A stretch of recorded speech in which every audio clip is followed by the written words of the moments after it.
It's simple. Do the players in the Cowboys locker room still believe in Dak Prescott? Do you believe?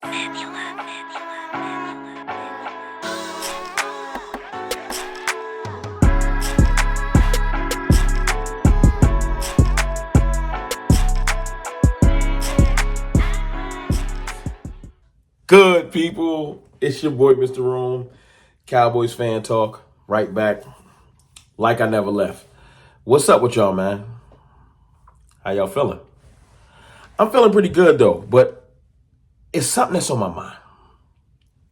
It's something that's just bothering me, and I'm sure y'all kind of understand it because you watched the opening clip, and it's the belief in Dak Prescott. Now listen, everything broke loose over the weekend. Everything. CeeDee Lamb's mom talking about get Dak off the team. Micah Parsons' brother talking about, y'all don't use my brother right, and y'all gonna be mad when he's gone. You got Trayvon Diggs and his family issues. Sorry about that. And you got Dak Prescott talking about I would get Dak off of Dallas if I could. Basically, but I can't because of the contract. And it's just like all this stuff happening after that loss. Let's just say Cowboys Nation is down bad. we down bad. It is what it is. No reason to run from it. But it's okay. It's okay. Sometimes you got to destroy to rebuild. And it ain't always just cutting players and moving coordinators. Sometimes you got to destroy what you think was working mentally and start over. Scrap it. And that's where we at right now. You learn a lot about people in the darkest times, right? And when turmoil hit. And right now, we're going to learn about our team. We're going to learn if this team got any type of merit, any type of gut, gumption, fight. Because we down bad, man. No one believes in us. No one should believe in us. Let me just preface that. I do a lot of talking during the season. They don't believe in the Cowboys. Walk with your chest out. Talk loudly. Walk with confidence. Because that's how I feel. That's how I will be this year. If you follow this channel, that's not changing. I don't care if we 12 or 1-12. The next game going to be that game. We going to show everybody. That's that's me. And a lot of people like me for it. A lot of people don't. But, everybody ain't going to like you. You learn that when you get older. Right now, with everything going on, and I ain't here to say who's right, who's wrong, what's true, what's not. I mean, you saw the tweets or the post from CeeDee Lamb's mom. I ain't here to dispute it. You could say family members get angry when things don't go right for their family member in a game, and they're gonna speak their mind. That's true.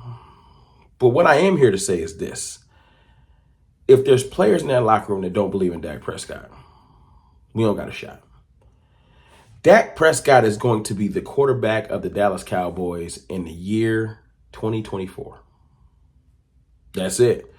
Now, there is a story out right now talking about, do the Cowboys extend Dak Prescott or do they restructure his contract? And I figured, like I said, we ain't got nothing but time. Maybe that's a whole nother video because that's going to take some time. I like to put some stuff up on the screen. We can break it down. Guy over the cap did a phenomenal breakdown on Dak Prescott's contract and everything like that. And like I said, we can maybe do a whole separate video on that. But let's just speak as if he's going to be here. Even if they're going to just keep him here for one last farewell tour year, you want to do your best that year. Unless the Cowboys are secretly tanking, you want them to do good this year, right? Right. Okay, so we're in agreement. If that's the case, if there's a receiver, let's just say Dak and CD work their issues out. I mean, do remember, CeeDee Lamb has had his best games and has become an all-pro, getting thrown to majority by Dak Prescott. You go back to last year when he was second-team all-pro, wouldn't have made it if he stayed on the trajectory that he was on when he was getting thrown to by Cooper Rush. Wouldn't even have been a Pro Bowler. When Dak come back, the team lit on fire offensively, got him that second-team all-pro. This year, Dak played the whole year. First-team all-pro CeeDee Lamb. And it's the same CeeDee Lamb a lot of people were saying is not a number one receiver. I was on that front line doing that battle. Yeah. when y'all was calling him a slot merchant and slot god and trying to be funny. But it's always different when you're trying to hate on Dak Prescott. Now it's like, yo, CeeDee Lamb, that number one receiver. Maybe it's the quarterback. I'm like, nah, I remember when y'all was saying Dak don't even got a number one receiver. Because Brandon Cooks isn't just because of his age. You ain't talking about Tolbert. You ain't talking about Gallup. You ain't talking about Jalen Brooks. CeeDee Lamb was considered not even a number one. Just a slot number two. Dak Prescott helped throw him. It was a marriage, but it's a dependent position. Your quarterback has to get you the ball. Help throw him to first team All-Pro. And his mom ain't taking that into consideration when she's mad about the game results. But mom, do realize first team All-Pro comes with some financial perks. You might want to keep your son around Dak Prescott. You want to continue to do that. But I digress. Let's put CeeDee Lamb to the side. All right? If there's defenders on this team, coaches, there's a non-belief in the person that leads the team, we are doomed to fail. I ain't saying you got to cut everybody. This ain't back when Michael Irvin came out back in the day when he got drafted. Get rid of him, get rid of him. He not going to want to help us win, blase, blase. I wasn't even mad. It was a different time. With contracts and stuff, it's not that simple. You can't just cut everybody and just have a horrible cap. But you do got to get to the bottom of it. Now, let me tell you my belief. We 6 minutes in. I believe that there's not a problem with the locker room. I know what Stephen A. Smith says. Stephen A. Smith is also a paid actor that works for ESPN. Used to be a sports writer. Now he's an incredible actor. He's good at his job. He can flip-flop emotions. He does it well. He painted a vague picture, just vague enough that where you can't say, well, I was there with some players. And when I brought up Dak Prescott's name, they didn't smile and cheer. It's real easy to make it seem like, well, what Dak gonna do? And all they gotta do is say, I mean, we gonna see.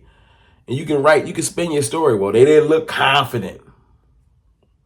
That's all it takes. And that's fine. That was after all the interceptions. That was hearing the media 24/7 telling you your quarterback's overrated. That was watching some interceptions in the preseason. And then your mind starts to say, I don't know. And then he goes out there and he throws himself to an all-pro season. Lamar Jackson, Dak Prescott. Legitimately an all-pro, can't take it from him. Right? And then you start to realize, okay, Dak Prescott is pretty good. You can't accidentally trip and fall. You can accidentally maybe trip and fall and become a alternate in the Pro Bowl. Maybe. There's no accidental all-pros. 50 people vote on that. He earned that all-pro. Can't take it from him. Ain't no accidents. I don't care how many people got hurt. You still have some amazing quarterbacks out there. Patrick Mahomes still played this year. And he the best, hands down. Josh Allen played this year. Even with the injuries, I ain't trying to hear it. Dak Prescott, all-pro, can't take it from him. Second team or not. It ain't that easy to do that. You can't trip or fall and do it. So my point is this. They just watched their quarterback become an all-pro. Now, he had a bad playoff game. But nobody on this team, this is the thing. This separates everything. This is the difference. This is the culmination of what I'm trying to say. Last year, you can go into the season, Stephen A. Smith and everybody else who wants to believe that dumbass story. You can go into the season saying, I don't know, Dak got to show me. This year, everyone that was on that field can't go into the season saying, well, I don't know if Dak going to show up. Go look yourself in the mirror. You need to show up. Everybody. Micah Parsons. CeeDee Lamb. I saw the drops. Mike McCarthy. Dan Quinn with the horrible scheme. Front office. Ignoring linebackers. There ain't nobody in that organization. Brandon Aubrey even missed a kick. Bones Fossil, your players still getting penalties. Like literally nobody that day. Maybe Michael Gallup, Jake Ferguson. Nobody that day can walk away and say, well, I don't know what's the quarterback going to do. Nah. If you saw that playoff game, I ain't going. Nobody gets to look at the quarterback for the Dallas Cowboys if you're a Cowboy now and say, I don't know if Dak's going to get it done in the playoffs. Did you get it done? We have a running game. Our offensive line played bad. Our defensive line played bad. Our entire defense played bad. Our entire offense played bad. Coaching staff, front office didn't put the right players on the field. Everyone looked like trash. Matter of fact, if you're a player in that locker room that can have the nerve, the gall to look over to your quarterback and say, I don't know if he can get it done. After the performance we put on the field where the Packers dropped 48 on us, you shouldn't worry about being cut. You should retire. Don't worry about the belief in Dak Prescott. This whole team got to do some soul searching. Get your mind right. It's about to be a new season. You got a whole offseason to train for it. If you make the Cowboys, and if you're still here, you got work to do. I'll holler.